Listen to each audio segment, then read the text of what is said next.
Ladies and gentlemen, welcome to Group Chat. It is our hump day episode. Halfway through the week, we're going to sail you into the rest of the week with a lot of good topics to talk about. For everyone that complained about, there wasn't a lot of you, but the ones that complained about, still needing to hear the news from us, we got you today. We got a lot of news to talk about. Also, shout out to everyone that showed up to our live event last night. It was amazing. It was such a good group of people.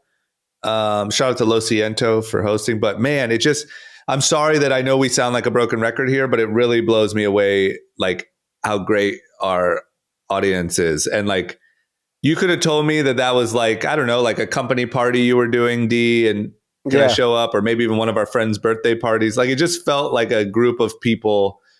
You almost couldn't differentiate like the people we knew versus the Cathys. Yeah. The energy was just so good. Yeah, it was great. So thank you to everyone that showed up. We're going to do more of those. Make sure you come out.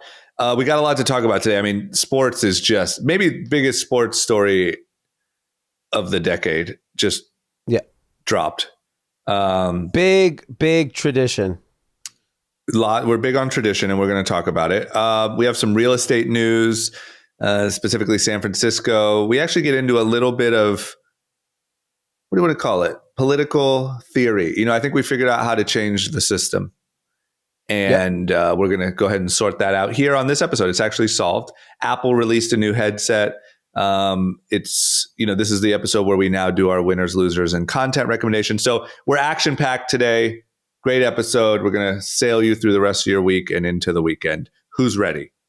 Let's go. Let's do it. Let's go. Cash. Ladies and gentlemen, Group Chat. Cash. It's $1 trillion. Hot. Well, guys, when you're making a podcast, I'd say I'm a spiritual guy. Okay. Back in the day, they used to believe in like the god of rain, maybe the god that would give you crops. And I believe in the god of content. And I think when you're making a podcast, sometimes you got to just hope that the content gods bless you. And we have just been blessed by the content gods in a way that is unmatched. I mean, we're on this golf kick, right? And last night we had a live event. Shout out to our audience. They are fucking incredible. It's so cool that like we've said it a million times, but you invite the group chat audience somewhere and they're just all like cool, fun to talk to. Everyone's working on something. It really feels like a group of friends, right? Not like a fan and entertainer dynamic, right? Feels great. But all anyone wanted to talk about was golf. Yeah. Been a hot topic. I've been just roasting the world of golf.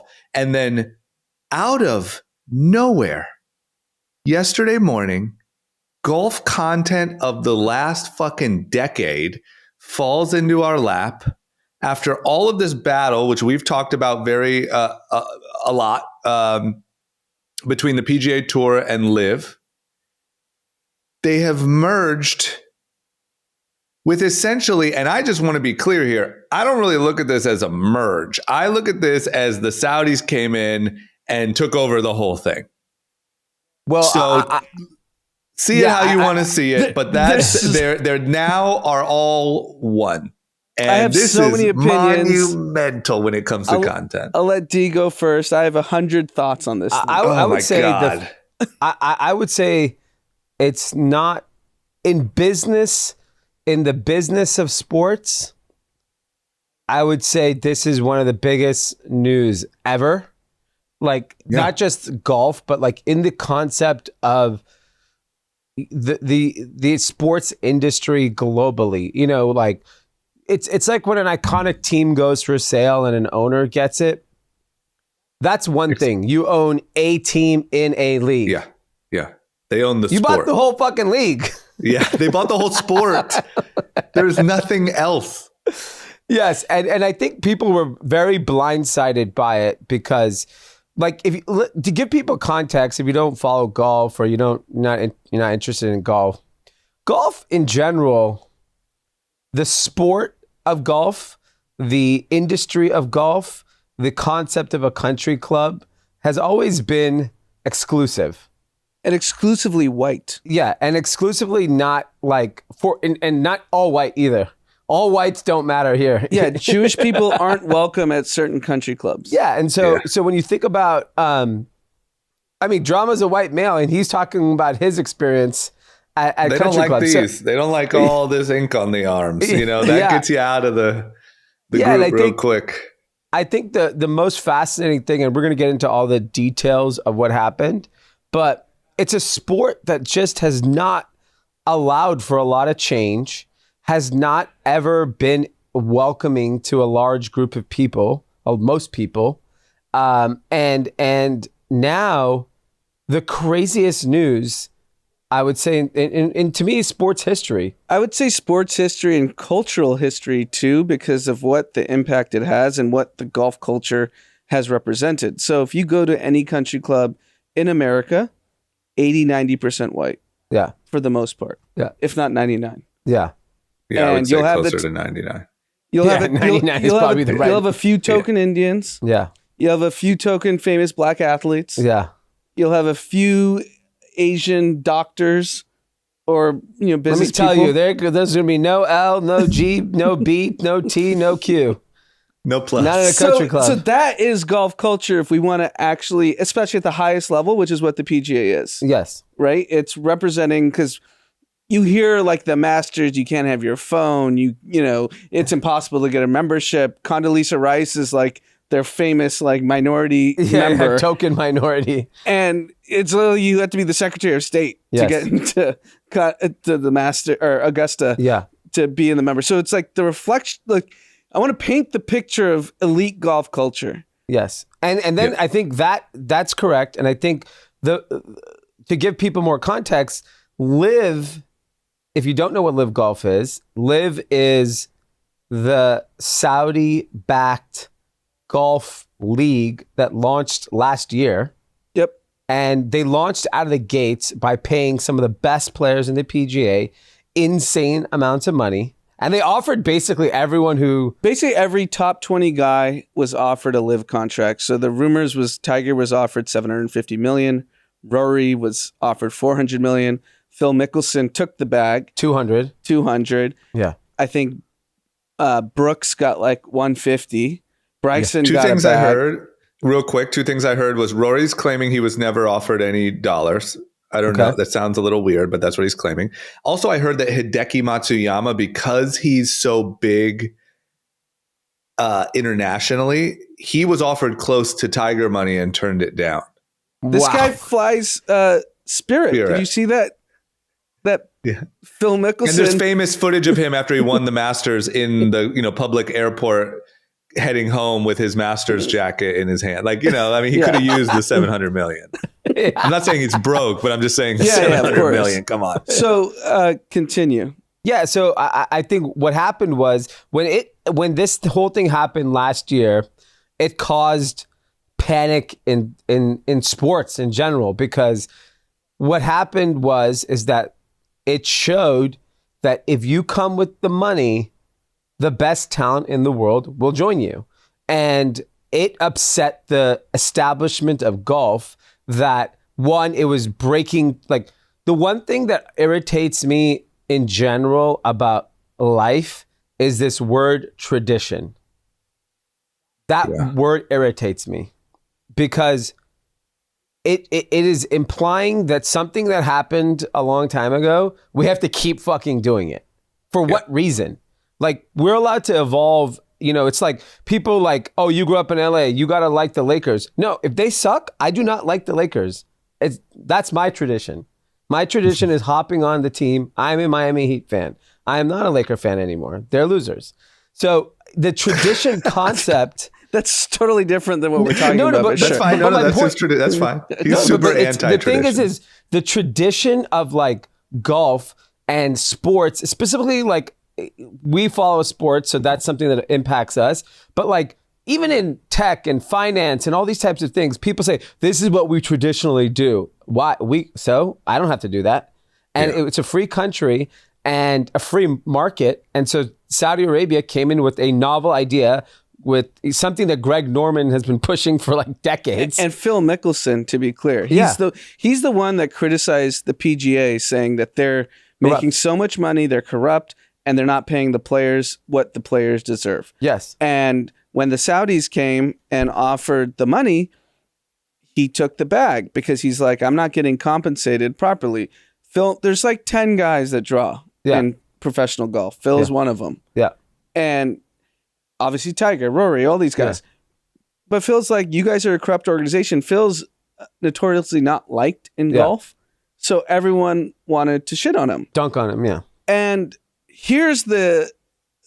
this is what the craziest thing, because the PGA commissioner, Jim Moynihan, and everyone that was pro PGA, anti-LIV, used 9/11 as the reason why you shouldn't go to LIV. Here's the point, is if you're going to say 9/11 and how, like he said something along the lines of like, how would you explain this to a family member of someone who was killed in 9/11 that you're going to go work with? Like he chose the most like emotional, like tried to really pull on the heartstrings. Yeah. You're essentially supporting 9/11 by joining LIV. That's essentially what he was insinuating. And if you think about, if you go through the Fortune 100 companies, every single one has Saudi money. Yeah. And of U.S. American companies. Yeah. And I think for his point at that moment, great marketing tactic. It worked. It polarized this movement that you're anti-American if you supported LIV Golf, which is funny because I was talking to my in-laws about it when it happened, and they're like, PJ is a bullshit organization. The players aren't getting played. Of course, it's capitalism. Someone offers you more money. Why wouldn't you take it? And it could be a better experience. We don't know. It was year one. People were shitting on it because it was year one. If we go back to golf 10 years ago, it's much different than it is today. And I think the marketing tactic of, what's his name? Jay Moynihan? Yeah. Was the smart thing to do at that time. I get it. I get why he did it. What transpired after is absolutely insane. So they're in lawsuits against each other. So the LIV golfers were blocked out of PGA events. So they sued in a class action lawsuit. They sued the PGA. Yeah. And so the PGA, what is kind of rumored and no one wants to publicly say it on ESPN, is that when this lawsuit happens, they have to open up their books. And when you open up those books, it's not going to look very pretty. Yeah. And then you're going to see the corruption. You're going to see how much the officials are making, how much money has been skimmed off tournaments. Because PGA is technically a nonprofit organization, but the head technically makes $15 million a year is what's being reported. And who knows, he has a private jet. He's got all these different things. And that's probably on the low end if you actually uncovered the books of how many people were eating and the players weren't. Yeah. That is what they were really scared about. Of course. I mean, I think in Discovery, everything gets shown and it's a wrap. And so people think they just settled. No, I think they got scared. I think whoever the lawyers were forced their hand and said, and then kudos strategically from the Saudi backing to be like, oh, fuck this. Yeah. We'll just buy the whole thing. Yeah, we're not coming for a piece. We're coming for the whole thing. What's that line from Social Network? When this might be like the business move of the century.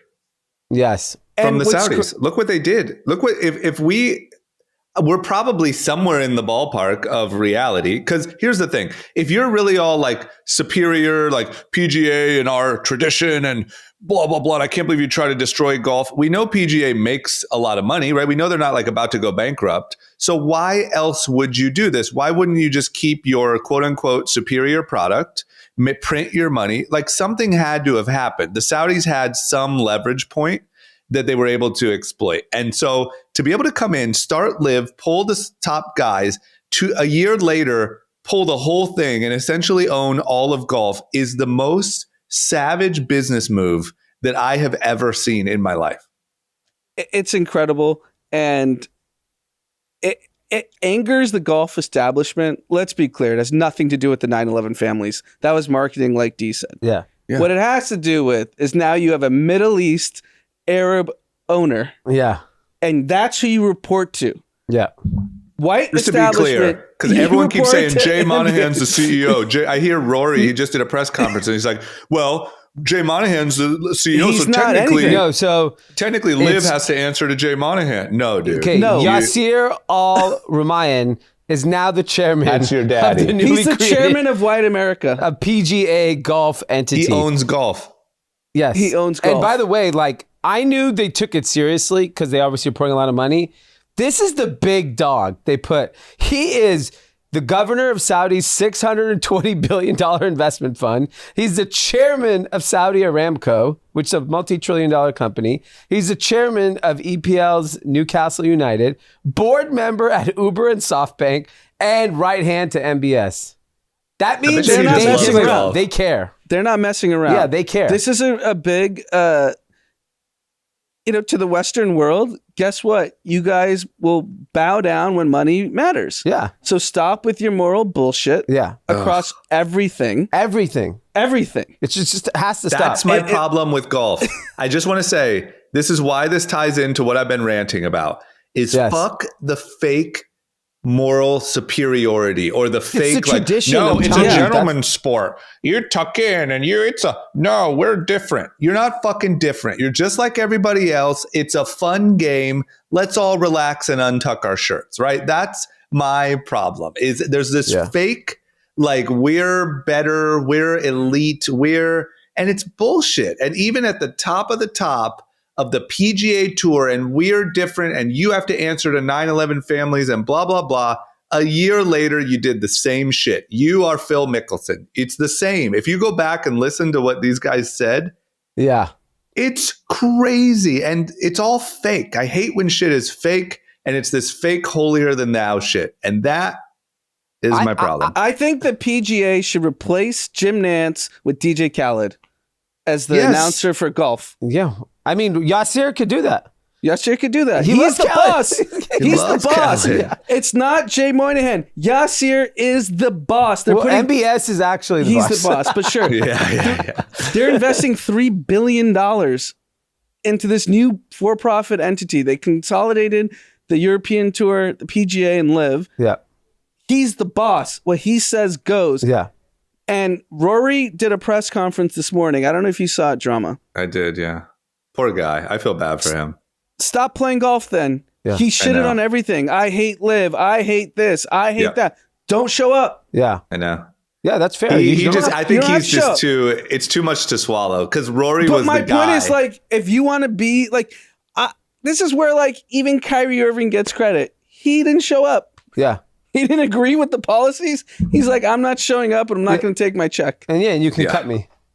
Do whatever you You got to do. just see the poor guy trying to be like, well, technically, Jay is the CEO, and this is going to be good long-term for the sport of golf. I'm so sick of hearing that. Long-term for the game of golf. Shut up. It's entertainment. It's a game just like anything else. We're all having fun and trying to make the best product and make the most money. Stop acting like it's this holier thing.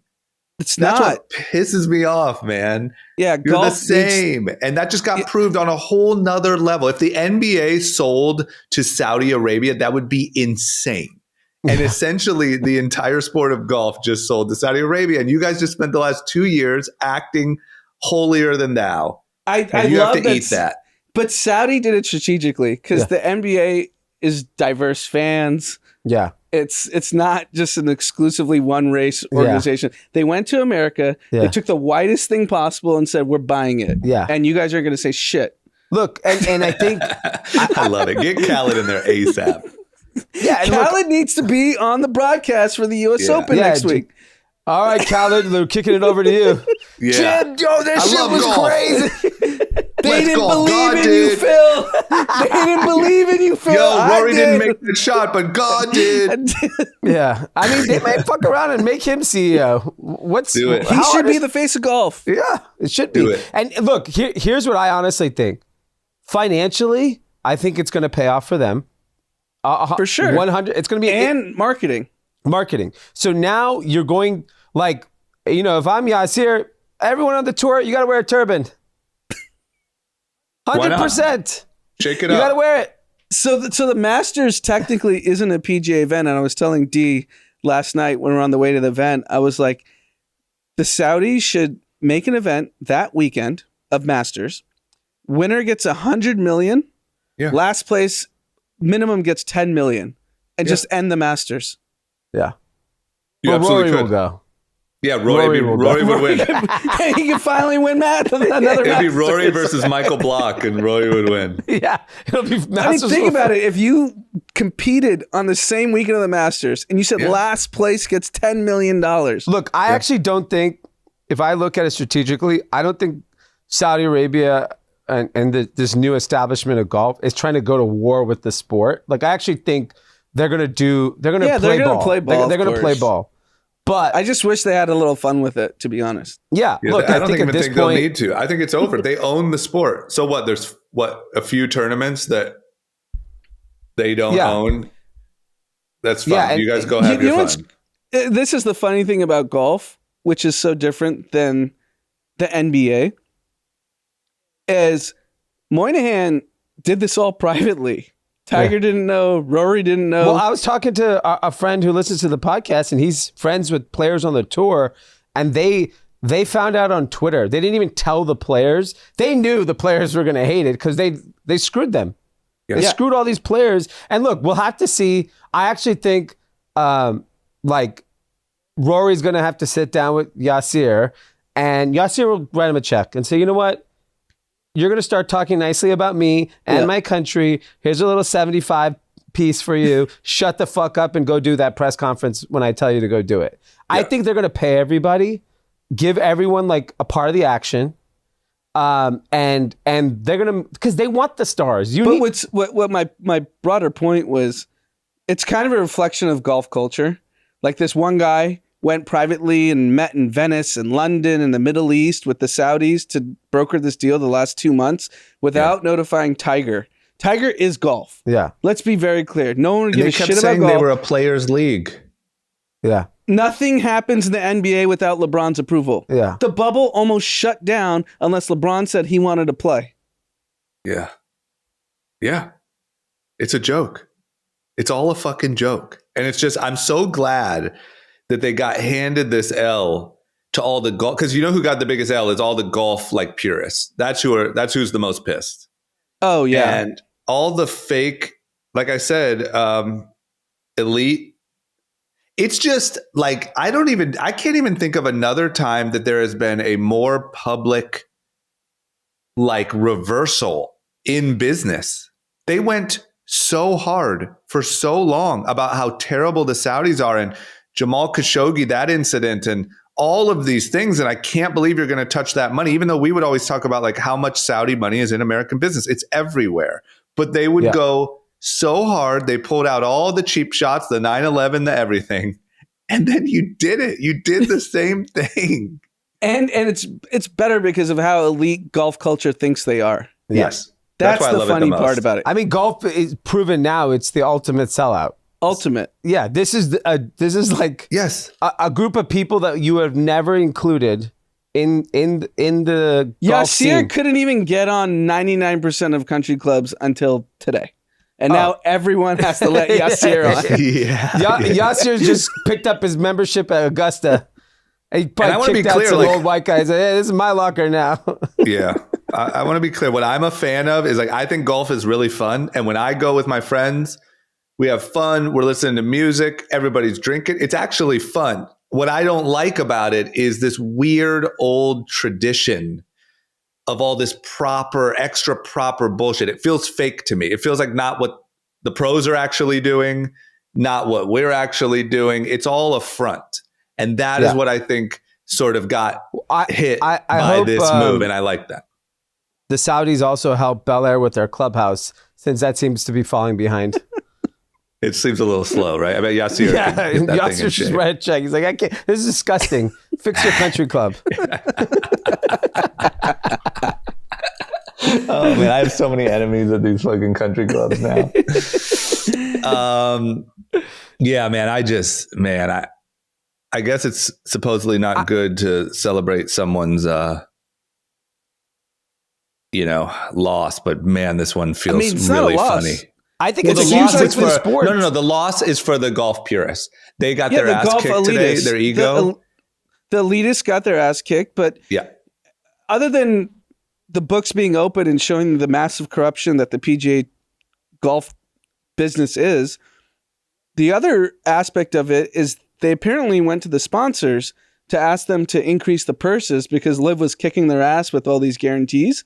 And the sponsors said, in the short term, we'll do it, but not in the long term. So it wasn't even a viable business go forward. Yeah. Because they would have just slowly leaked out all the stars to LIV because they'd be like, if your purse isn't what it's supposed to be, why would I keep playing? There's no reason for an athlete to do anything, to change anything for other than money. There just isn't. I'm sorry. Like, I do not believe you should take a fucking pay cut for a team. I agree. I'm not down That's to why, any of that stuff. As much as you can disagree with Kyrie Irving, at least he was willing to give up his money. Yeah. For his belief. Yeah. Yeah. That's fair. You got to respect it.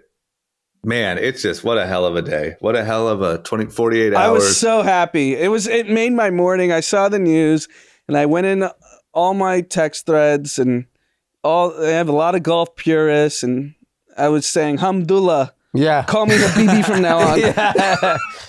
I just feel like what I've learned, learning how to speak Arabic if you want to get a check. Yeah.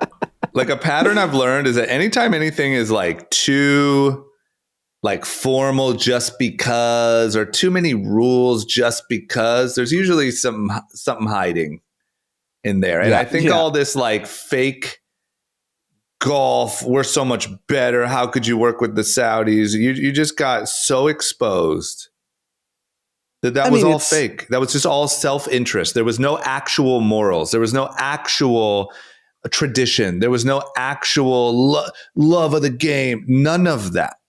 No, none of it. It was all fake. And instead you literally like worked up the emotions. Imagine if you had a family member close to you that died in 9/11 and someone tapped into that emotion and got you extra worked up this long after the fact. Yeah, you know what? That is fucked up that people are working with the Saudis. You used them and then you did it. Yeah. And now the families, there's like a kind of an official like thing. Like they put out a statement about the new move. Like, we'll never forget this. And, this is crazy. But you're just a piece of shit, man. That was crazy. Yeah. It's also interesting that one of the most corrupt public figures of all time, Donald Trump, a year ago called this. Yeah.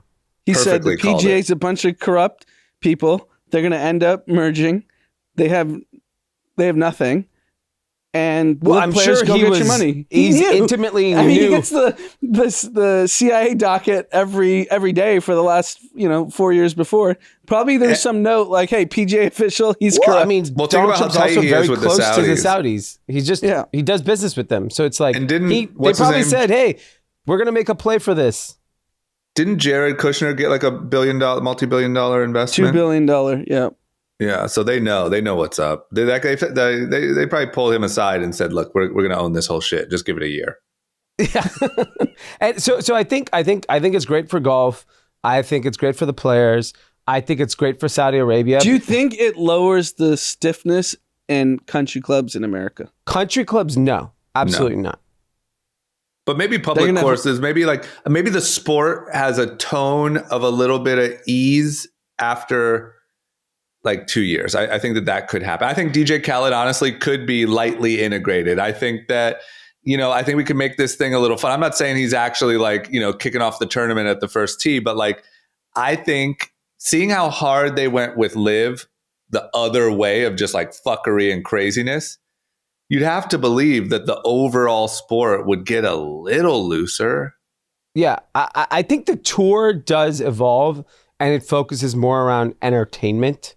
Because the only way the sport's going to get really big is entertainment, right? It's nothing else. It's like what NFL is about: drinking, playing fantasy football, hanging out with your friends, gambling. Like halftime it's like shows. Cheerleader. There's the whole package of NFL is so good.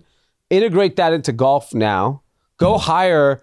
I mean, I would go hire everyone from the NFL if I'm this new organization, be like, what did you guys do from a fan experience standpoint where it's the stickiest thing? Like, think about it. We all want to watch all these games all day, but every stadium is packed too. Mm-hmm. So it's like there's something they've done that no other sport has done. Hire those people, hire some Hollywood people to make the entertainment experience at a higher level, and let Khaled do a simulcast with Dave Portnoy. Who cares? Yeah. We'd all be watching it then. Yeah. I also think if you made public courses more like fun and inviting, right? Like they were, there was the sports bar there. It was a truly fun place to go be. I could see country clubs becoming like weird and almost like trapped in the past. Like they're these weird elitist things. I don't think I'm not saying they would ever go away. I think it's something that will always be a part of that culture. But like, it just, what kills me is now I've went to a lot of a decent amount of country clubs and a lot of public courses. And it kind of seems like public courses are just like cheap, like wanting to be country clubs. Like they're following the same model, but it's just cheap. Yeah. Whereas if you went a different road a little bit and it was more like a fun place to hang out. For example, if you were to go to a public golf course, the clubhouse center area should be like a Buffalo Wild Wings. Yeah, it should be like Top Golf. Yeah. Mixed with... It should be Top Golf, Buffalo. Like, imagine there's a big Buffalo Wild. Everyone would go hang out there, watch games. You'd spend the afternoon, evening there. But instead, they have like their shitty version of the fine dining restaurant that sucks. It's stupid. And I think if you had that, like people would look at country clubs as like, who the fuck wants to go hang out there? Like that's for like snobby old dudes. Like I think that the fundamental problem is that the public courses try to be country clubs. And I think the whole thing needs to be a little even bit. The whole process of getting the country clubs, you have to hobnob with the members. You have to play rounds with them, see if you like it. It's so stupid. I have a friend who's I can say this. I have a friend who's a pro skateboarder who's trying to get a membership at a nice country club, not one of the nicest, in the city. And he has to like you just said, like go hang out with random members, like random old dudes, and make them sign off that his character is acceptable to be at this club. What does he have to do? Like yell 3 racial slurs? I guess so.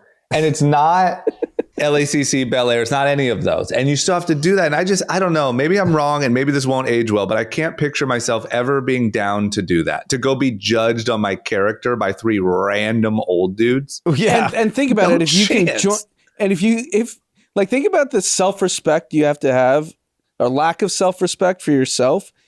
If you can afford one of these country clubs, you've already made a lot of money. Yeah. Because they're not cheap.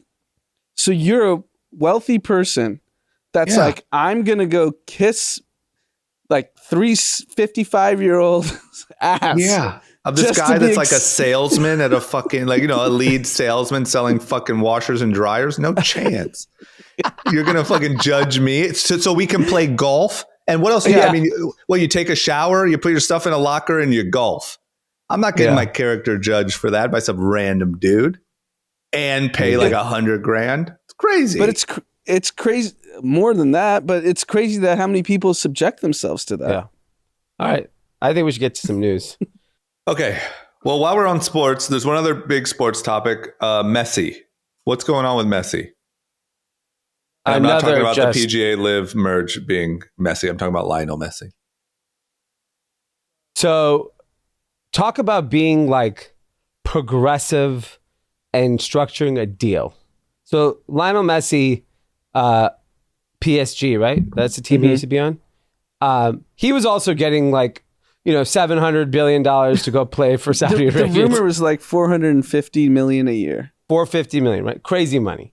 And so basically, if I'm Messi, I'm like, bye, whatever, go play there. Who cares? They announced today that he is now coming to Miami to play for Inter Milan Miami, which is, or Inter Miami, is it called? Yeah, Inter Miami. Inter Miami, yeah. Which is, part owned by David Beckham, correct? Yep. And so I was like, okay, how does this club have the money to pay for it? This deal is nuts. Basically, they got Apple involved, and there is subscription revenue for the MLS, Messi is personally getting a percentage of subscription revenue. Adidas is paying him percentage revenue of all merch related. I think all MLS merch. I don't know if it's just his merch. And so basically these 3-4 entities got together and said, like, this is going to be transformational for American soccer. We got to figure this out. And everyone pitched in and made a deal happen. We don't really know the specifics of it, but they must have figured out how to get pretty fucking close to that number. Yeah, you have to imagine they got within 20% and said, you get to live in Miami as opposed to Saudi Arabia. Yeah, and he's Argentinian. Miami's close to Argentina. Like, it's easy. It's like I don't know how close they got, but like the structure of the deal is pretty fascinating because it's Apple, it's Adidas, and then they're promising basically a team at the end of it. Yeah, so it's here's the Messi effect. So as soon as it's kind of rumored, he hasn't actually done the public announcement that he's coming to Miami. On StubHub, LAFC Miami, which is September 3rd, your birthday. Oh. $81 was the entry level price. This Messi announcement comes $422. Yeah. Oh and it's similar across every city where Miami's going to be showing up. Yeah. I mean, he's the biggest, he's him the and GOAT. Ronaldo are the two biggest stars in the sport. But if you think about what Ronaldo did versus Messi, because now Messi's going to be so culturally relevant. Yeah. I know Ronaldo got 200 million, so I'm sure he's happy. Yeah. But in terms of just American culture, I'd say Messi has an opportunity, very unique opportunity. Yeah. Now, because I think he probably also factored in that there's this big debate, Messi, Ronaldo. That's like the big soccer debate. And I don't play soccer. I don't know anything about soccer, so I'm not going to talk about it. But that's what everyone talks about. And I think he's just positioned better being in America, being in bed with Apple, being in bed with Adidas and American corporations now. And he's him and Ronaldo are probably have the two biggest global reach of any male star across any sport celebrity. Yeah. And he'll make up that money. Yeah, I think he'll be able to make that up because now he could, do American commercials. I'm sure that was also lined up too. Like David Beckham went to Calvin Klein, Adidas, and they said, look, because it's so big for the sport of soccer in America to have a star like that. And it's going to, when David Beckham came from the MLS back in the day, was it Galaxy is where he came?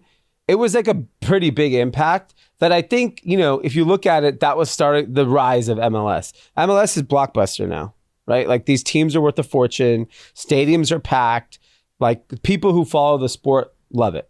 Yep. And so now this is like this other transformational moment. I just think like this is an example of where PGA did not. This is a great page for like, I think all sports leagues to figure out is, at the end of the day, it's all about the talent. Like you got to make sure the talent is happy.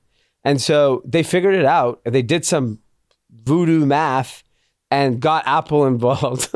I mean, Tim Cook obviously is probably sitting down with Messi being like, all right, we're going to recoup our investment on this. Yeah. And there's no rules against it. Like Apple could have just written him the check separate from, it could be a guarantee. Yeah. So like, hey, this is what we're projecting MLS revenue to be.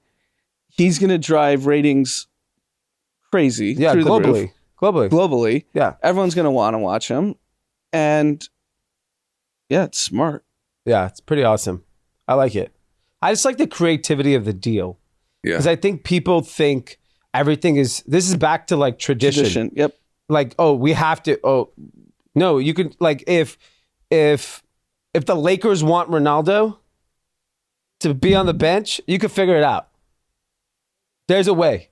Yeah. They could sign Ronaldo and they could put him on the bench.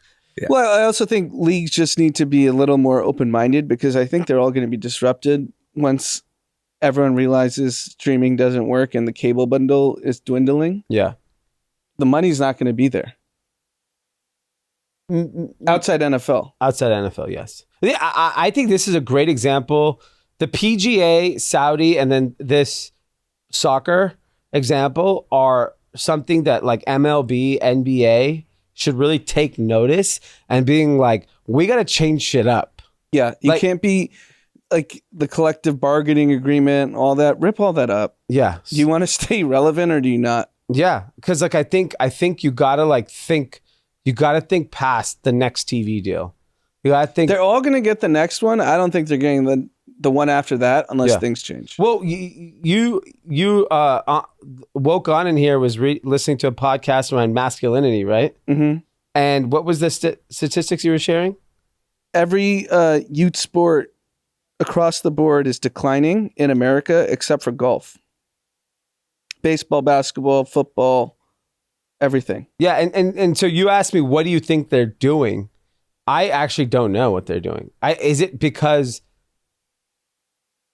there's so many other activities for kids, or is just like this notion for boys to play sports is not like, like when we grew up, you're a boy, you played sports. Now you just do whatever you want. In the podcast, they broke it down to basically like, after school programs in public schools have been cut, and that's where male coaches and teachers were. Yeah. So kids aren't getting exposed to that anymore. If you look at the percentage of male teachers versus 15, 20 years ago today, it's down like 30, 40%. You look at the number of male psychologists, that's for kids is down 50%. So there's a lack of male influence in kids' lives. Yeah. Which is what they're attributing to this lack of male masculinity. Got it. This is Derek Thompson from The Atlantic.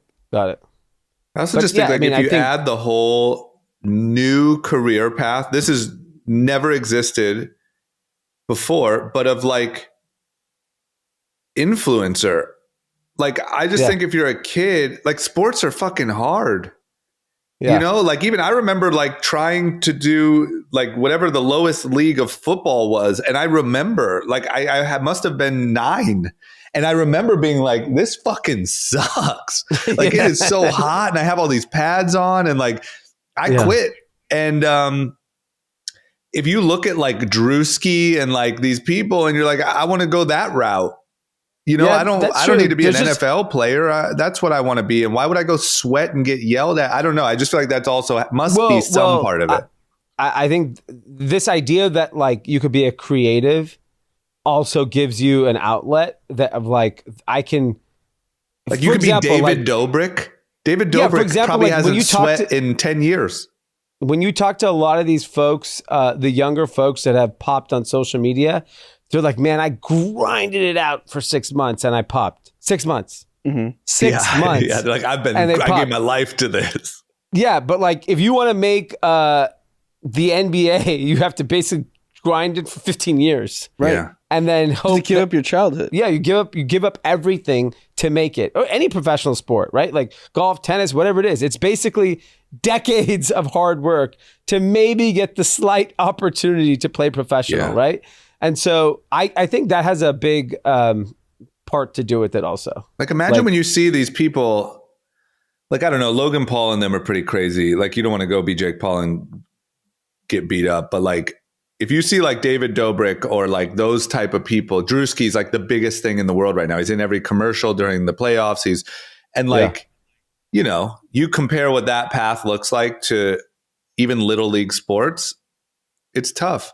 And I also think that like, I don't know if you do the math, like you just said, D, like not a lot of people make it in sport. Like sports isn't actually like a good career choice. I think you learn life lessons that are invaluable. And I think you appreciate those when you get older and you appreciate the hard work and you appreciate all that stuff. But if you're a kid, it's not a career path. You're like, none of these fucking kids are making it to the MLB. What are we all doing here? Let's go make some fucking content. That should be the coach, because the speech for the coach. None of your kids are going to ever fucking it's none of you. It's funny. It'd be really curious to see what like a 9-year-old thinks, because when I was 8 or 9, the fantasy was like, I'm going to be an NBA player. Then you realize a couple years later, it's not attainable. So, do 8-year-olds dream about being the next Kobe Bryant, or they're like, I want to be the next David Dobrik? I think they want to be David Dobrik. I'll tell you, I went to doing school tours one school had all the sixth graders talk, and it was two boys, and these two boys both said they love basketball, they love the NBA, they would love to play professional basketball, but they know that that's not realistic. So we just want to be in the business of basketball. Like if we could be a commentator, or I could be a coach, or an agent, or just something like. So there is that. Like that's why I was shocked to hear that youth sports is declining, because like when I look at like female youth sports, I feel like it's on fire. Yeah, maybe this was a masculinity pod, so maybe it's just about male sports. I don't know. Like I have a friend, I can even speak to this. I have a friend who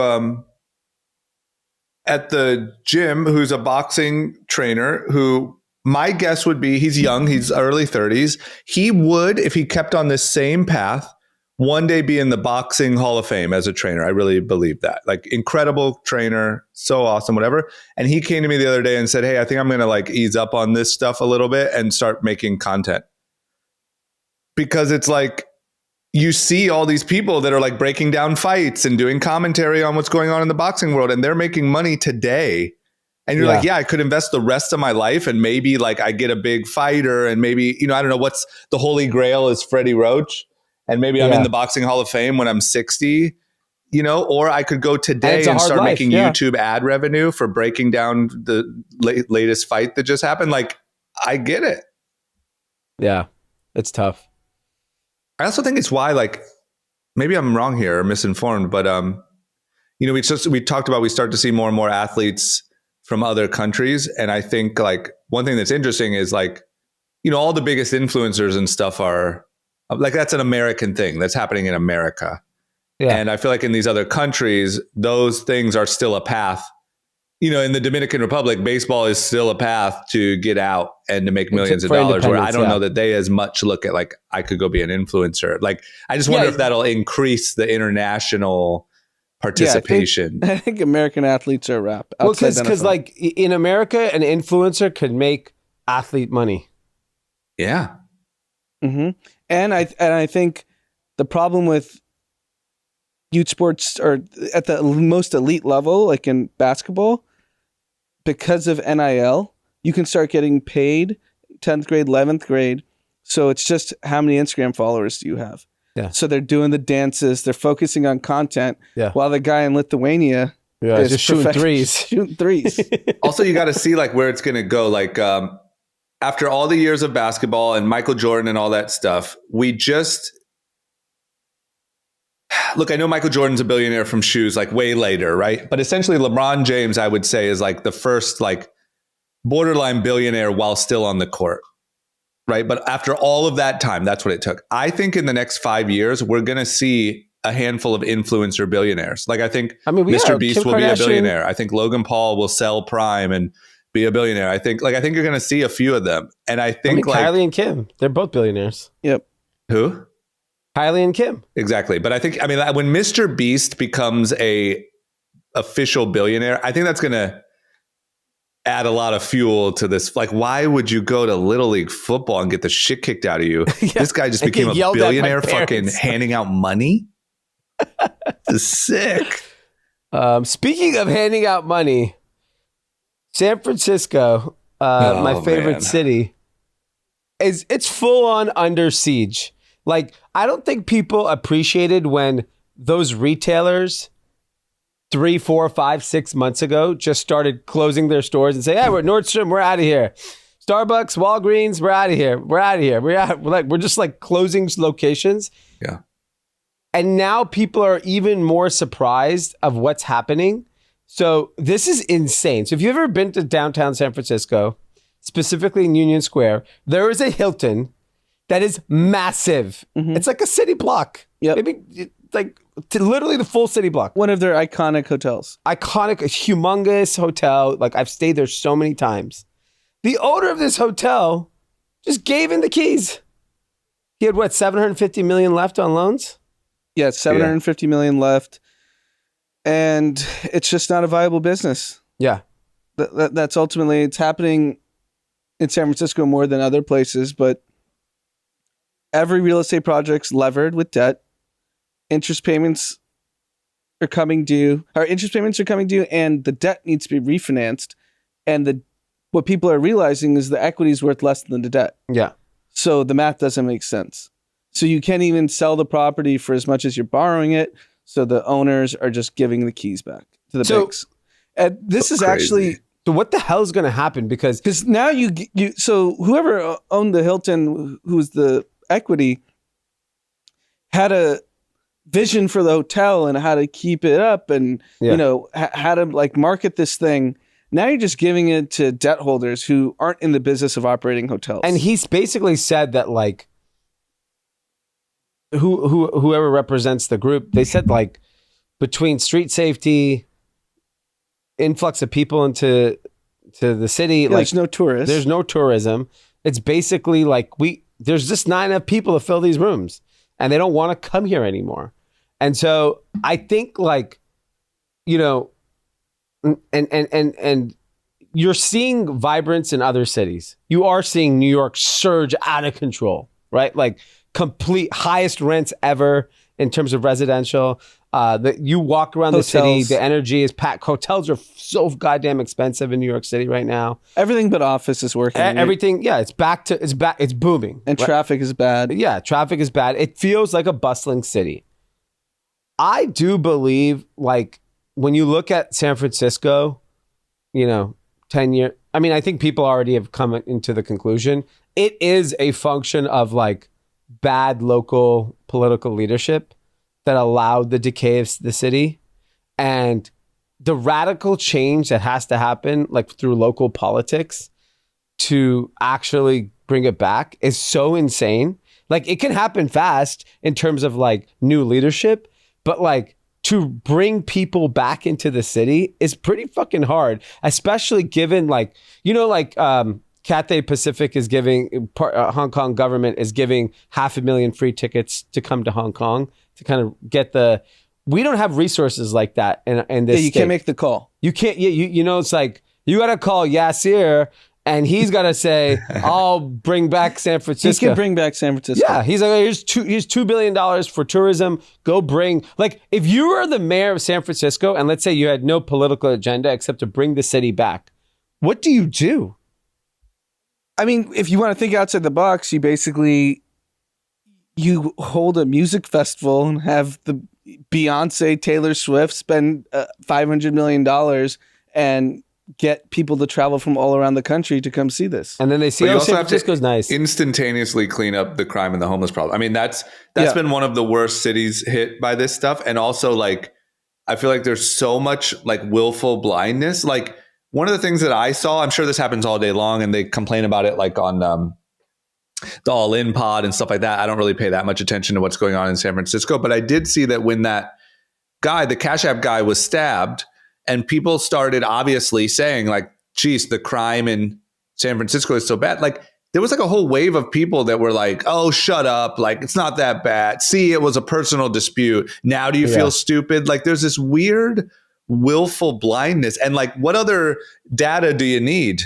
Like, Walgreens is out. Now the Hilton's out. The numbers are down. At what point are you going to say like, we need to clean up? Nordstrom's out. And you think about how much square feet that's is out to replace. Yeah. And there's so many videos on social where like every other retail store is vacant. Yeah. But by the way, the social media mob is so effective in tearing things down. You lose to turn it around. The momentum you need is insane. So like everyone now is dunking on San Francisco, right? For the last year because of crime. Then all the stores start leaving. The office buildings are empty. The hotels are leaving. So now like if you're even an inkling of coming into the city, what do you think in your head? You're like, why would I go to San Francisco? They got no hotels. They got no stores. They got nothing. Yeah, even the Target on social media, I don't know if you've seen the clips, the Target in downtown San Francisco, everything's behind a glass box. Yeah. Like you can't even get toothpaste without someone opening it for you. Yeah, so like it's becoming like it's not a viable place to do like retail consumer business. So I'm baffled on like how do you turn it around? Because San Francisco is one of the great cities of the world, and it just completely has collapsed. It's a belief. The problem is it's not money. Like you put money in there tomorrow, 6 months from now, it looks like nothing happened. Like there's a fundamental belief system that has to change. And I don't know how that changes. Like, how do you change that? Did you guys see that the Lululemon CEO, did you see all that? Yeah. Like he fired employees for calling the police after the store was robbed. Like, yeah. And then he said it's just merchandise. How do you, so now what just happened was the Lululemon CEO just essentially put out a newsletter that said, hey, if you rob us, we won't do anything, even call the police. So how good is that going to be for business? I just I don't understand how, like, when does that belief system change, you know? Yeah, that's fair. And so that has to happen on the local level, because you have to self-reflect that we have not done things right and we're open to changing them. Yeah, and they're definitely not there yet, or even close. They're not there yet. And that's a problem, because the politicians aren't, but the citizens, I think, are. Yeah. And the citizens, but they elected these idiots. My closest friends live in San Francisco. No one's left. Yeah. But the math shows that people have left. Yeah, no, I agree. And I was talking to our cousin. They have a place in a very nice neighborhood that they can't rent. Had not been able to get anyone to rent it. And they're not even in the city. No, this is in San Francisco. Oh, their old place. Their place in city. Oh, yeah, that's in a fucking phenomenal place with insane view. Yes. The most insane view. And they said they literally cannot get a renter. Their neighbor may or may not be one of the founders of Google. May or may not. And they can't rent their place. That's insane. She was saying, I can't rent it. Not for anywhere near where we want. Yeah, it's wild. Just, when is it? It's so weird. And I feel like they keep doing things that are doubling down. Didn't in Chicago, wasn't that the winner of that mayor race was even more extreme in a lot of views than Lightfoot? We're not going in the right direction. I feel like the day you acknowledge, okay, this isn't working, we're ready to dig out, that starts a long journey. But we're not even there yet. Yeah, we're not even at the point of accepting what's happened. So weird. That's what I hate about this whole argument about it's really hot right now to hate big business, but every city, the country as a whole, and then every city and every state is a business. The people that run it are the CEOs. And there are these completely incompetent, if there was any business that the numbers were just continuously going down, everyone was leaving, it didn't make sense anymore. You used to have excess cash, now you don't. You're gone. You're done. Yeah. But now we reelect them and just pretend that it isn't happening, and then just talk about how we need to tax people more. It's really interesting that politics is actually ruled on beliefs, not results. It's kind of insane, because ultimately a high-performing city probably yields a happier constituents. So for example, if you live in a city where crime is low, the education of the children is very high, their unemployment is low, and they have places to be that are public community settings. My guess is that's a happier city than where people are afraid to go outside, or people do not want to go to downtown to go to work. Under the guise of civil liberties. That's the problem, right? They virtue signal that they think they're in their... Well, that's my point, is that we always talk about separating, there's a separation of church and state, but if you actually separated it, where there's no views that are infused by religion, and politics was just run like a business, I think our cities would be better. For sure. And feels like a cult. The only way we can change it, and it'll never happen, is if we use part of the budget and we 10x the salaries of all these positions. If you're the mayor of LA, you're the CEO of a city with 12 million people. Yeah. You shouldn't be making 170,000 or whatever the number is. I agree with that. You should be making $5 million. Easily. $10 million. Yeah, and then you have to have bonuses depending on benchmarks. Right, and you can make up to 20 million. Sure, do it. If you turn the city around, take $100 million. I don't care. Yeah, and I think if you as for the position of a mayor or a president, imagine if you said there's certain requirements other than the only requirement is age and you're born in this country. That's it. Yeah. Yeah. And we have found the best run organizations in the world have realized, talk about like American excellence, the CEOs are immigrant Indians. Yeah. I'd be down to get some Indians in here just to get things in shape. That's what Singapore does. Singapore pays their politicians a lot of money relative to what they would make in other industries. By the way, Singapore. If they got paid a lot of money, they wouldn't have to day trade on stocks and insider information because they're getting paid well. Well, the longer term problem is because of how dysfunctional politics is on both sides. No competent young person's going to go into it. No. But if you were to waive a $10 million salary, you'll get some smart people. Yeah. Rory. For sure. And like, imagine if you were like in charge of the city of LA and you did a good job, you had these metrics, you were making $10 million a year, and you were like loved because of the reaction that you were getting. That's a pretty good gig. You know, like you could make more than $10 million other places, but you get that little bit of like public love. Okay, that's great. But instead, we reward like the popularity contest and the charade of it all, not the actual, you know, they don't get paid results. more or less if San Francisco tanks or San Francisco is the best place to live in the world in 5 years. Nothing changes for them. And the incentives are actually even worse because the way we have it structured, we pay our politicians meager salaries for given the responsibility they have. And then they make money on the back end when they leave because they're the establishment. Yeah. So they all get rich when they leave. I can't imagine what Paul Ryan's making right now. Yeah. He's making a fortune. That's why you never see him anymore. Yeah, He's you're gone. incentivized to like make relationships to make money later. You're not actually incentivized to do a good job doing your job. And that's just everyone after like the Obama administration made a fortune. They're all rich. They're all rich. Everybody. Doesn't matter what you did. The people are going to get rich one way or another. So we might as well make them rich and incentivize them for doing a good job as opposed to having them get rich another way. That's that simple. Like the president of the United States, you outperform, you get 200 milli. What do I care? Right. What if do we our care? country is booming, like then you'll get Jamie Dimon. It's like Roger Goodell. Yeah. He makes $60, $70 million a year to run the NFL. And he deserves it. So like, think about that. We pay our president of the United States, the most important person, $450,000 a year. And we act. The crazy thing is we act like that's all they're going to make. Like we pretend. We play this weird pretend game. We all know Obama's rich.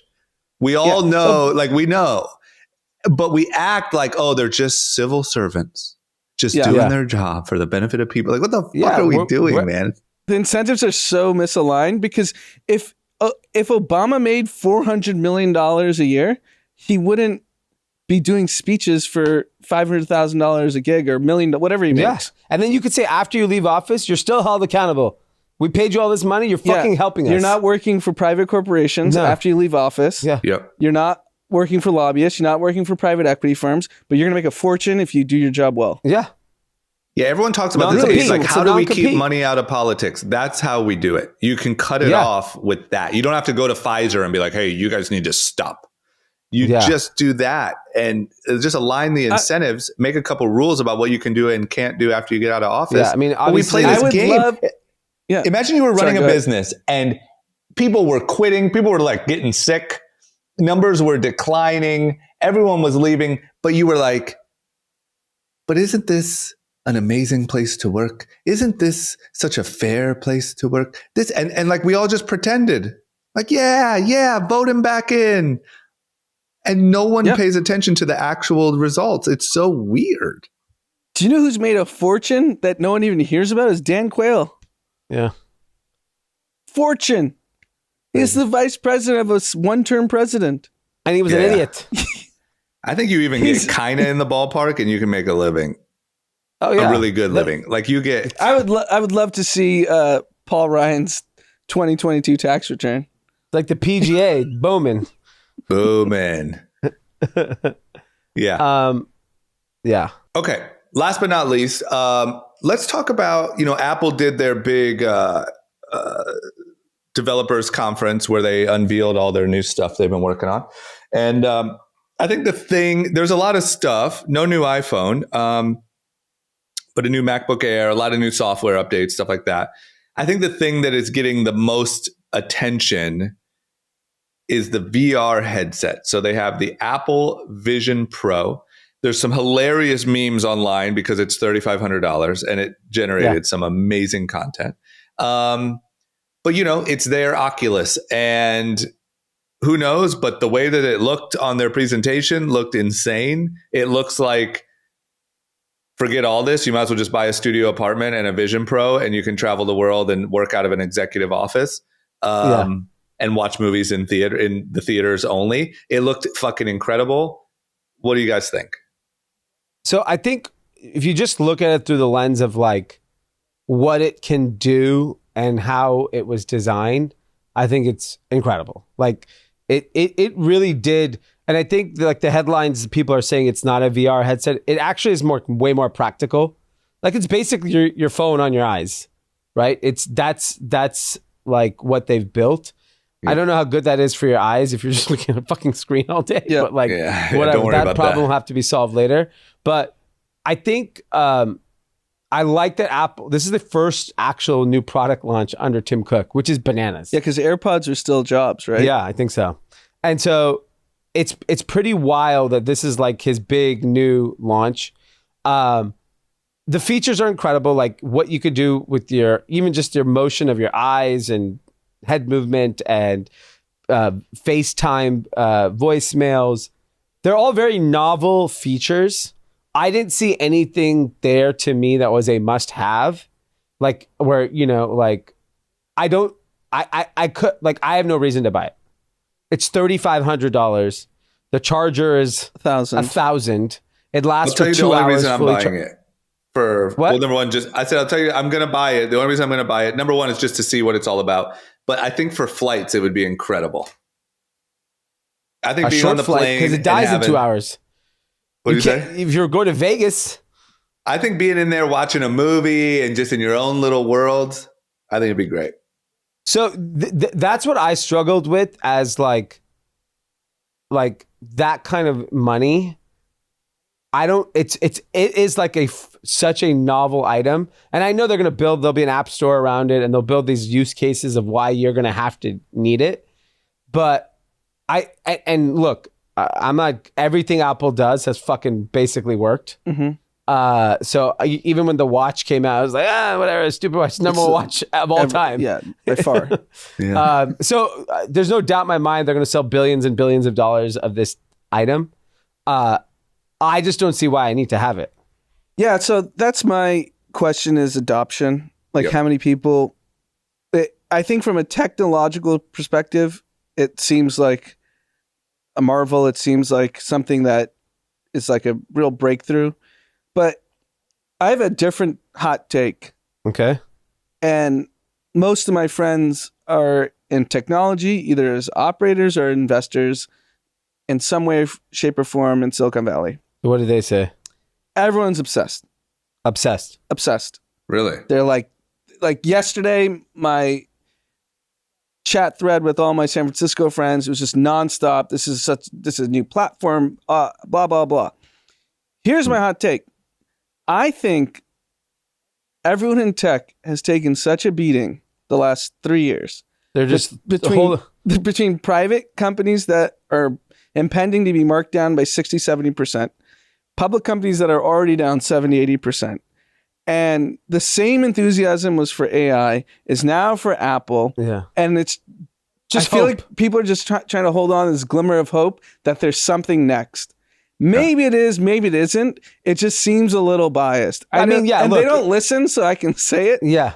But if I was going to make a bet and I had to pick between AI and this cockamamie headset, I'm definitely doing AI. Yeah. Right? Like the headset to me is it's such a bubble thing. Like you're going to get fucking robbed for this headset. You're going to walk around like an idiot down the street and you get punched in the stomach and they're going to take your headset. Like, it's just not, I mean, it doesn't, I just don't, I think the technology and all the demos were super cool. Yeah. It just doesn't seem practical and at scale the way an iPhone is. Maybe I'm just not a visionary. Maybe I can't see it because Apple doesn't do it. I think the physical Apple doesn't do things unless they think they're going to make tens of billions of dollars off of it. I mean, but to sell 10 billion, was that like 50? It's so fucking expensive. Yeah. There'll probably be a subscription to it too. I'm just taking a grain of salt from everything I hear from people in technology, because everyone wants to know that there's the next Uber, the next Airbnb, the next. Yeah, I mean, you haven't heard the word metaverse in like 2 years. Yeah. Yeah, I think, to be honest, like the urgency of launching this was probably around when metaverse was the hottest topic. You know, like I think the idea of like, I just think the hardest part is like getting the behavior change of people to strap on big ass goggles is fucking hard. Like an Apple Watch, everyone wears a watch. You put a watch on. An iPad is a bigger iPhone. A MacBook works. AirPods, different type of headphones. Like other than a flight, I can't picture where I would want to sit down and strap a massive headset onto my face to do anything. Yeah. But look, I think if you assume there's this enormous workforce that's going to be hybrid, maybe it's a corporate thing where they sell to businesses hundreds of thousands like of units. Cisco presence, what's it called? Yeah, the for conference rooms. Yeah, so maybe it's that. It's like we go to IBM, stick them with 50,000 units, and sell them a subscription. But that's not Apple's business. They're B2C. But they may find that this is where the opportunity is. Like, I just don't see the consumer today. I think the novelty of it is it will be like everyone's gonna have it. And like, it's going to be cool. And then you'll be like, I don't want this fucking thing all day. And if we're talking headsets, I'm betting on my jiu-jitsu Indian beating hero, Mark Zuckerberg. I'm not betting on headset either and anything. And I'm not betting on Zuck for product, you know? I would bet on Apple for product. Yeah. Yeah, that's true. Tell them to leave the Indians alone. If Apple came out first and all Zuck had to do was copy it, then I'd bet on Zuck. Yeah. If the Apple one works, then Zuck will figure it out. Yeah. He's not the one creating it that's going to work. They were doing the memes about Meta's demo of him in like his fake cartoon character, and then like what Apple's demo was like. So it looked like Minority Report. Yeah, it was so good. It looked incredible. I mean, and who knows? I think maybe we're wrong, and they built out such a suite of apps and developers make things, and you just can't not have one of these things. But I can't picture myself sitting on the couch with this fucking headset on and living in a virtual world. I just tough, but we'll see. I mean, we have no idea. They've done this before. They've been right. They've been wrong. We'll see. $3,500 is tough though. 4,500 because you're going to need the charger. It's the extra charger. I'm assuming the 3,500 you can't lose that charger. No. I wouldn't assume. You never know. You might need a dongle. That's true. It's an obnoxious price. It is obnoxious. Yeah. How much is a top line Oculus? 700, 800. Yeah. Look, to me, Apple was always a luxury brand, so I don't think the price is off brand. You know, like if you want a Chanel bag, you're paying $5,000. You know, you're not getting a bag for $800. I'm curious what happens. You don't have to sell that many, is my point. Yeah, you have to sell 100,000. It's a humongous business. 6x less than Facebook. Yeah. Okay, you guys want to wrap it up? Winners, losers, content? Yep. D, who's your winner? My winner is Adidas and Kanye West.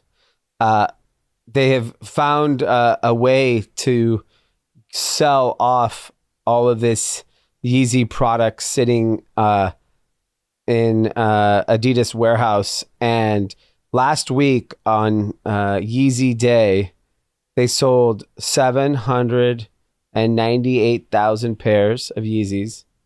Wow. $200 million sold. In one day? Estimated Kanye's royalty was $30 million. And, you know, look, Adidas says they're donating the profits, but that means they got their cost out, right? Yep. So they needed a way to get it out. Kanye got paid. Consumers got their shoes. I mean, it's good. It's a win-win for everyone, but it's just like same, like there's a big charade of like what to do with the inventory, and it sold. And clearly the consumer does not give a fuck, which is wild. Yep. Yeah, 200 million in a day is when it comes to shoes. The consumer doesn't give a fuck. Everyone's gonna be wearing tights soon after that Kanye photo leaked. Oh yeah, I think every youth is wearing tights. You had tights on. Yeah, full on tights. Yeah, tights night. By the way, last night at our event, I noticed everyone was drinking, lots of alcohol flowing, everything was good all over the place. I noticed on the kitchen counter 2 completely untouched cases of Bud Light. No one cracked it. So we bought 3 cases. I saw one got taken down by Andre.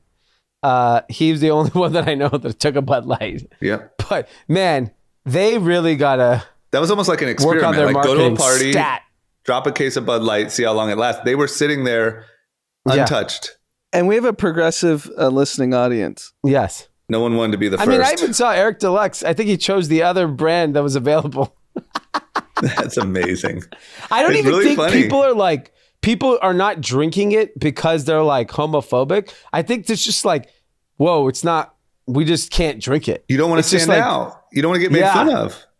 I think that's actually the bigger thing, that you don't want to have that conversation. Oh, you're drinking a Bud Light. Yeah. But think about how much worse that is when it gets to that level. You're now not doing it because you want to take a political stand. You're not doing it because you just don't want to get made fun of at the party. Yeah. That's crazy. Okay, Anand, who's your winner?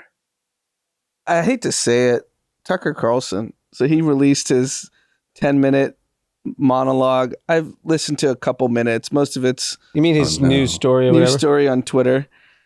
It's all fake news. Yeah. People are like, why aren't community notes on it? Yeah. And there's no community notes on it. Yeah.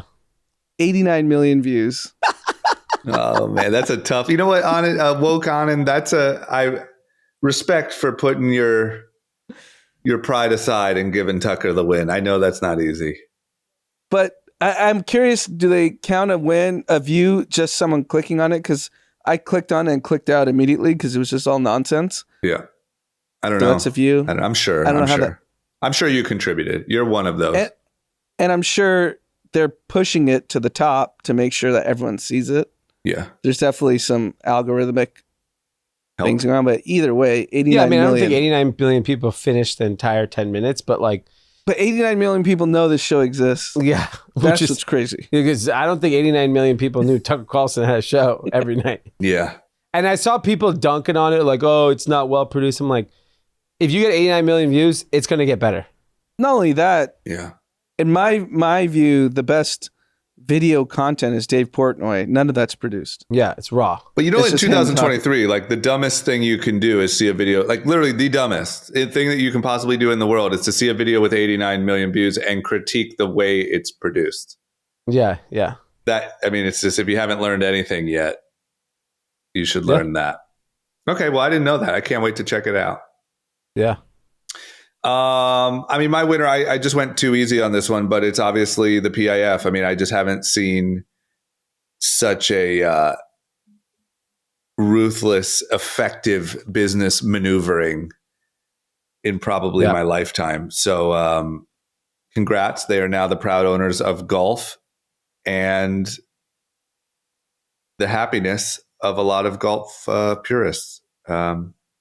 A lot of people are really pissed today, and great business move. Okay. I like it. Who's your loser? Well, I think this is just a recent update that just happened in the last couple hours. So it could be a NFL purist. Saudi Arabia could potentially acquire an NFL team in the future. That's going to be much tougher. Oh, that's amazing. After talking to a couple NFL team president types, reporter Albert Breer speculates that it's not out of the line to consider the idea that Saudis will buy an NFL team. You know why you let them buy a team? Everything gets marked up. Because what are they paying? 20 billion? 15 billion? It doesn't matter. It's irrelevant. Yeah. Buy the Cowboys. Yeah. They bought the Cowboys. I mean, if you gave Jerry Jones $15 billion, he's out. It's just amazing to me. This guy was a car dealership They should just buy NASCAR. They should just keep going down the same race. I know, but like... the same prestige. Nah, you got to own the Cowboys. It's pretty crazy to me that if you have all the money in the world, endless money, and you're trying to think about how to make that money last over a long period of time, invested into things, and also how to just control, culture to a degree. Sports, like it's sports. I don't know, the fact that like we talk about this like Saudi takeover and stuff, but they're not stupid, and they're putting an ungodly amount of money into golf because whatever they're doing, they see that owning sports long term is a good bet, or what they're doing with the soccer players, or what they're potentially doing with the NFL. Like sports is just unbeatable. Where's that? Anand? Anand, who's your loser? The SEC, so they formally filed a lawsuit against Coinbase, and Coinbase came back on social media and listed the number of times they've met with SEC. Yeah. The number of times they mentioned staking in their S1 before they went public. So the same organization that let Coinbase go public is suing them for the same things they said they were already doing. Yeah. So why'd you let them go public in the first place? So I saw that video. I think it's a really good defense strategy. And the problem is that it's good. It's obviously, I think it's going to go to like the fucking Supreme Court.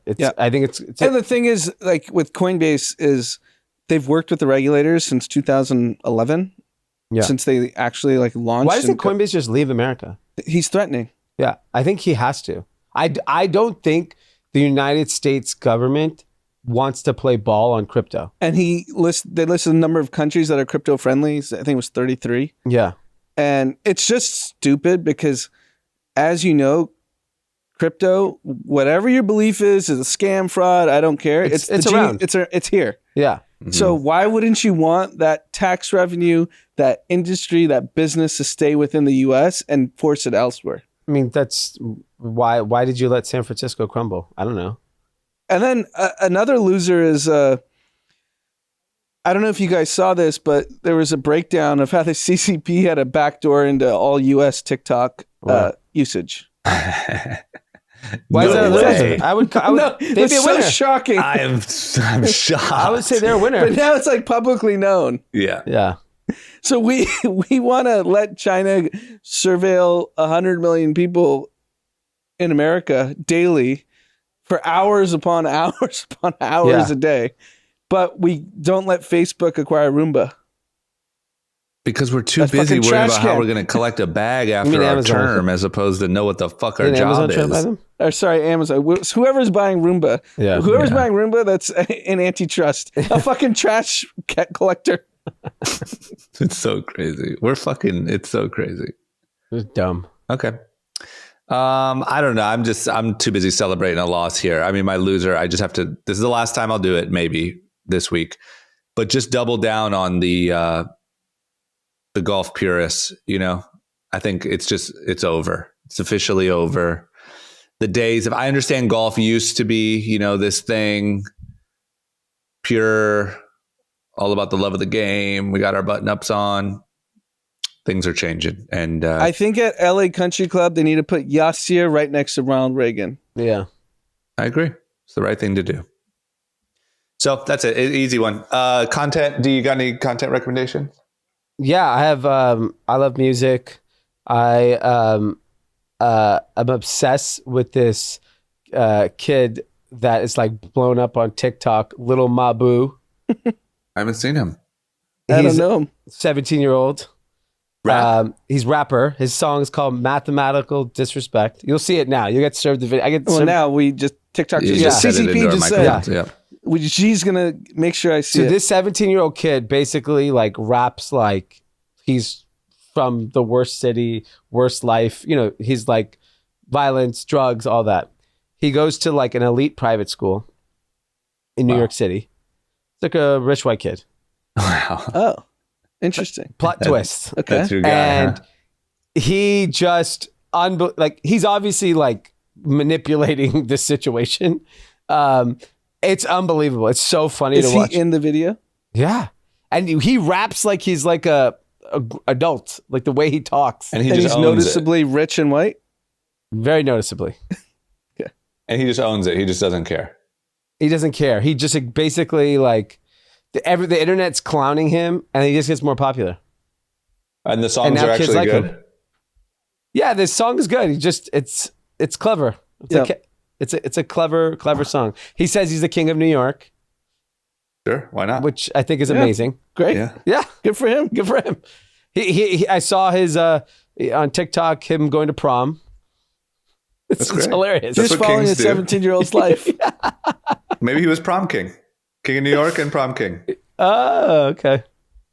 All right, well, I won't have any choice because it's going to get served to me, but I'll check it out. I can't believe I don't know it. Anand, content? A Joe Rogan episode with Bruce Bryan and Josh Dubin. Bruce Bryan was wrongfully convicted of murder 27 years ago. Was spent 27 years in jail for a murder he didn't commit. Josh Dubin helped him basically get exonerated with evidence and showing the judge. And the reason why I want to bring up the episode's very powerful. I highly recommend everyone listening to it. But this like notion that Joe Rogan is this like alt-right Republican puppet. Yeah. Like that is the most progressive podcast that I've heard in a long time. These are like two grown men, Josh and Joe Rogan, crying on the podcast about a wrongfully convicted black person. Yeah. But he brings Dubin on all the time to expose how corrupt the prison's industrial complex is, how corrupt all this, like, and it's all black people that are wrongfully imprisoned, and he's helping bring awareness to this. This is why, like, while I argue with you on certain things that, like, you'll say is like, oh, MAGA, whatever. Like, there is you have to have a nuanced approach to every single view because it's too complex. You can have a typically conservative view on something and still be someone that is liberal in a lot of other areas. And that's, I think, very hard for most people because it's one or the other. That's how. But I think Joe Rogan, he says this on this podcast all the time. Like, if you think I'm right wing, like, go suck my dick. Yeah. That's what all his views are progressive. That's what I would say to you. If you think I'm right wing, suck my dick. Oh my God. Yeah, I agree. I will continue to say, I think that it's the biggest fumble by the Democrats. Let's say in the media landscape, like in the last 5 years. It's so stupid. You listened to that episode, right? Yeah. It wasn't as progressive of a podcast. Like you would think that's an episode that Pod Save America would have put out. Yeah, 100%. And the thing is, they don't. Like, the thing that blows my mind is like, we hate on people because we think they look a certain way or they think they whatever. It's about like, what are you actually doing? Like the guy, Josh Dubin, said on that episode, here are some of the actual impacts that you having me on your podcast has had. Like we actually got a guy freed because I was on your podcast, an attorney hit me up. We figured it out. We got a guy. Like there has been actual changes made from your actions. Whereas so many people just like virtue signal and try to act like they care, but like, what are you actually doing? And then there's a guy who's actually doing something and everyone wants to like try to tear him to the ground. It's so dumb. It's the dumbest. Yeah. So that attorney that he brought up, so this attorney listened to one of Dubin's podcasts on Rogan about a case that was very troubling to him. This kid, Pierre Rushing, up in Alameda, I think it's near Oakland, wrongfully convicted of murder. And that attorney's actually a partner at my sister-in-law's law firm. So once that case is settled, I think we might be able to get him on. Yeah, that's amazing. Yeah, it's such a fumble. It's so frustrating. It's like we were talking about in politics with mayors, and it's all just a game of like what you believe or what you feel or what feels right, as opposed to like what's actually happening. And but it's such the a bummer. Same people that social justice warriors post stuff on Instagram and criticize Rogan, and Rogan's getting black prisoners free. Yeah, and the funny thing is, to me, I think a lot of people hate on Rogan because of the way he looks. I think a lot of Democrat, which is silly, right? Like that's kind of, isn't that ironic? Like I think you see him and you stereotype him as a right-wing guy. Yeah. And that's supposed to be the whole thing we're not doing here, right? Crazy town. But I agree. Great episode. Totally agree. Mine, hey, on the topic of Joe Rogan, this weekend is UFC 289. Some big fights. Charles Oliveira, Beneil Dariush. Just UFC never stops, huh? No, they're just printing money. There's also a big boxing match, Teofimo Lopez, Josh Taylor, the big weekend for fighting. So for all my fight fans out there, we got a big weekend. Yeah. Okay. Anything else? We got any shout outs? We're good? Shout out to everyone who came out last night. Yeah. Kathy meetup was awesome. Shout out to Lo Ciento crew for hosting us. Big time. It was awesome. It was fun. Great to meet everybody. People came from all over. Yeah, I mean, we had people flying in, driving from all over, which was awesome. And I felt bad I didn't get to meet every single person. But next time, if you come to meet up, just walk up to us. Yeah. Like, don't feel shy. Yeah. Agree. Please. Love it. Okay, everyone have a great weekend. We'll be in studio on Sunday.